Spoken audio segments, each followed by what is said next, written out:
Okay, so in this video, I'm going to follow on from the last one, which was about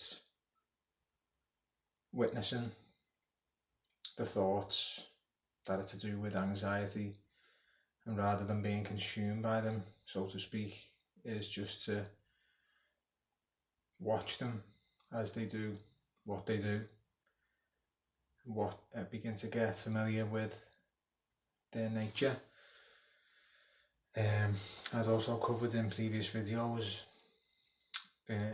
all this getting familiar with anxiety, which is the pathway out of it. Really, it's in beginning to understand what it looks like, what it feels like, what its nature is.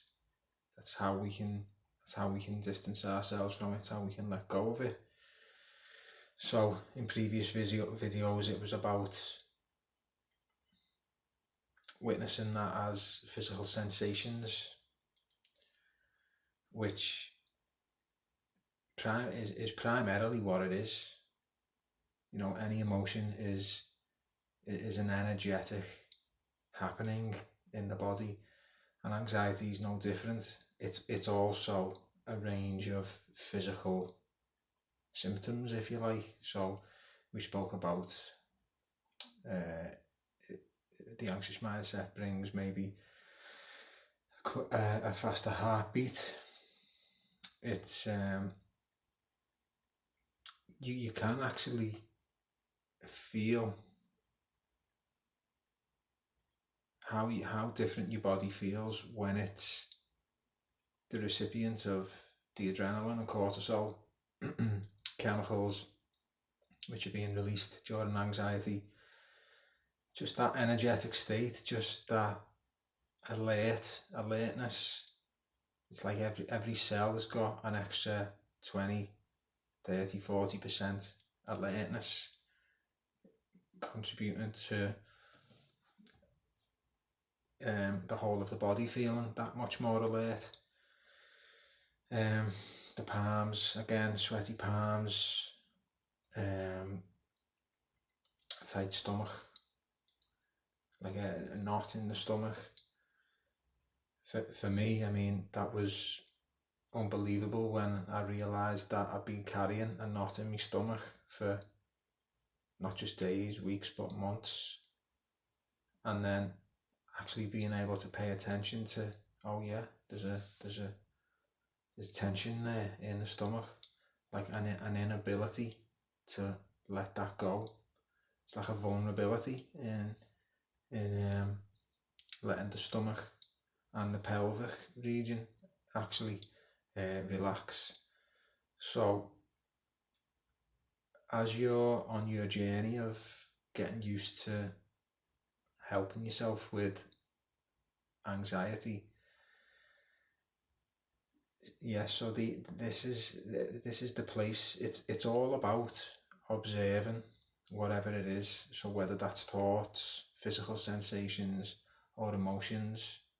So it's all, and when we're in the reactive state, when we're suffering from anxiety, when we're in a situation where it's like, I don't like how I'm feeling, I'm anxious, that's where we're on the receiving end and subject to physical sensations or thoughts, rather than having a space between us and the sensation or the thoughts. So us over here can watch or observe what those thoughts or emotions or sensations are, what they consist of. And so that's what it's all about. It's about getting the hang of doing that. Now, so I wanted to focus a little bit more on emotions in this video, because I mean, from all the reading that I done, plus my own experience,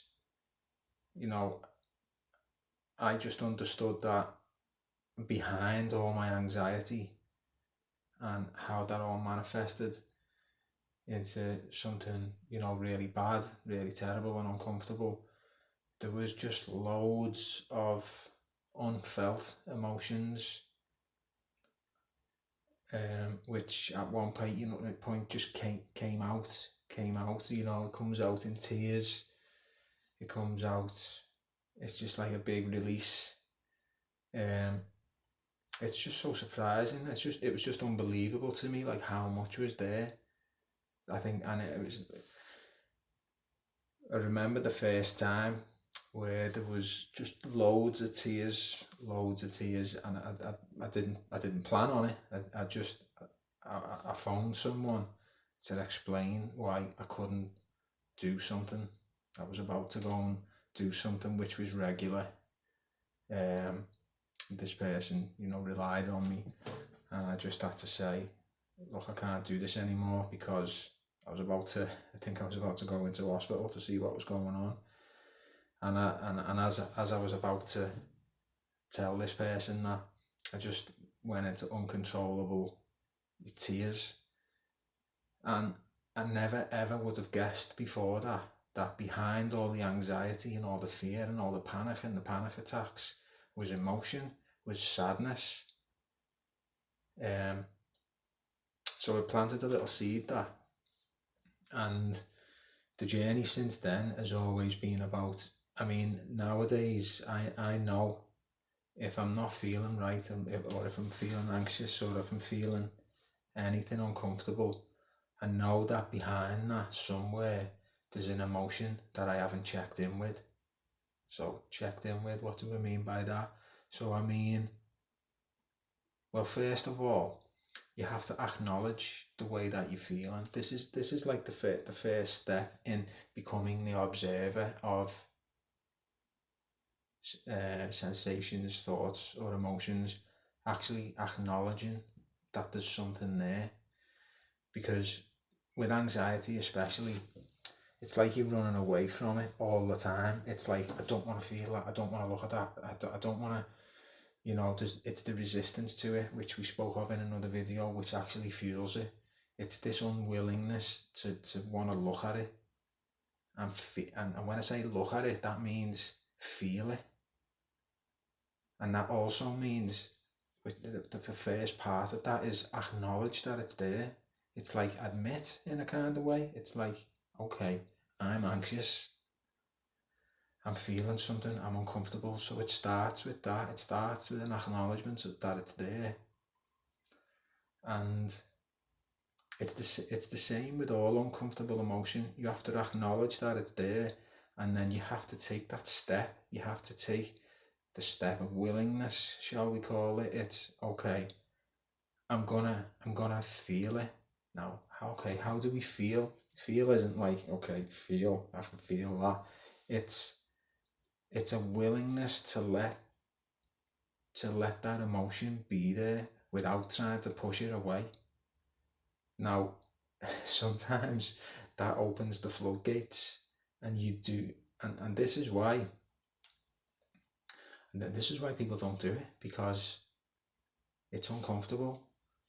Somewhere along the line in human history, I don't know where though, we've become, I don't know why, whether it's because of this, we think life is all about feeling good, or having pleasure, or having a nice time. That's what life's about. Life is about trying to have a nice time all the time, and that's just not possible. That's not life. But somewhere along the line, that's what we think it's become all about. And so when something uncomfortable comes along, uncomfortable feelings or emotions, we don't want to feel them. We don't want to even acknowledge them. We don't want to know that they're there. So this journey is all about, okay, I'm going to willingly feel that uncomfortableness, and because it's not going to kill you, it's not going to damage you at all. In the long run, especially, this is freedom. This is total and utter freedom, and it's reality. This is reality. Feeling the things that happen, that course through your body naturally, and a lifetime of suppressing that, not feeling that, looking away from it, is is what causes unbelievable like pressure in the body. It's where you get these panic attacks or breakdowns, or it comes out in physical symptoms, rashes and illness, and all that. I liken the body to, there's like an electric current, and when we do this thing where we acknowledge, or we acknowledge, we feel, we witness, and we observe in that state of willingness, that's actually the grounding mechanism. So whereas this like pent up emotion or energy is just like pressure, and it does have biological, mental effects, bad ones, unless we employ a grounding mechanism. So it's it's like a plug, it's like electricity. It's the grounding mechanism is being willing to acknowledge it and feel it. And then, I do this on a daily basis. I do it on an hour by hour, sometimes a minute by minute basis, as when I feel something, some kind of disturbance, or something uncomfortable. Whereas I wouldn't even realize that was there, and I'd carry that around with me all day or all week or whatever. Now it's like you feel that, and it's like, oh, okay, what is that? And as soon as you're willing to let that energetic thing course through the body, as soon as you're willing to feel it, it's a process of grounding. The body's like an antenna. But if you're just gonna soak up all this energy, let all this emotion fester without grounding it, that's what causes damage. And a lot of the time, that's what's behind anxiety. Anxiety itself, it's a really good example. It's a really good. I think the thing is with anxiety, again, it's this thing of vulnerability. It's admitting to yourself, or maybe to someone else, that you feel like that, and an unwillingness to do that will just keep that emotion running, keep it feeding. As soon as you're willing to go, okay, that's how I'm feeling, let's feel it, you've started the process of letting the emotion course through the body, pass through and out. And that really is the way that it works. And we mentioned like meditation in the previous video. Or okay, it doesn't have to be meditation or mindfulness, just a simple, it's an experiment. It's a mind experiment.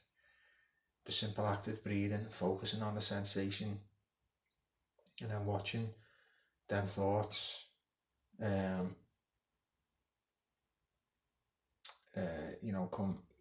come in uncontrollably, sort of dragging you away from the sensation. It's always like this battle, this tug of war between sensation and thought. So you can do the same with emotions, and that's what happens sometimes during a meditative sitting, or whatever. And I've seen it loads of times. This is like, a lot of the time what happens, like in a yoga class, you'll get someone coming in to do yoga in a class, and a lot of the time I've seen people crying at the end of the class, or fuming, because what they're allowing to happen there, or what is happening through the nature of the practice, is that it's stripping away the things that are stopping you being able to let that emotion do its thing. So even in yoga classes or meditation, funnily enough, it's not all about peace and relaxation, man, and all this. It's not. A lot of the time it's, can you get to a state to observe what is actually going on? And that's how to be a human, is to feel and witness and observe reality in the only thing you know to be real, which is your body, your thing. So yeah, as well as thoughts, you can do this with emotions. Be willing to let it course through you. Be willing to feel it. Be willing to feel uncomfortable. Is it that bad? So give that a try over the days, weeks, and I'll see you in the next video.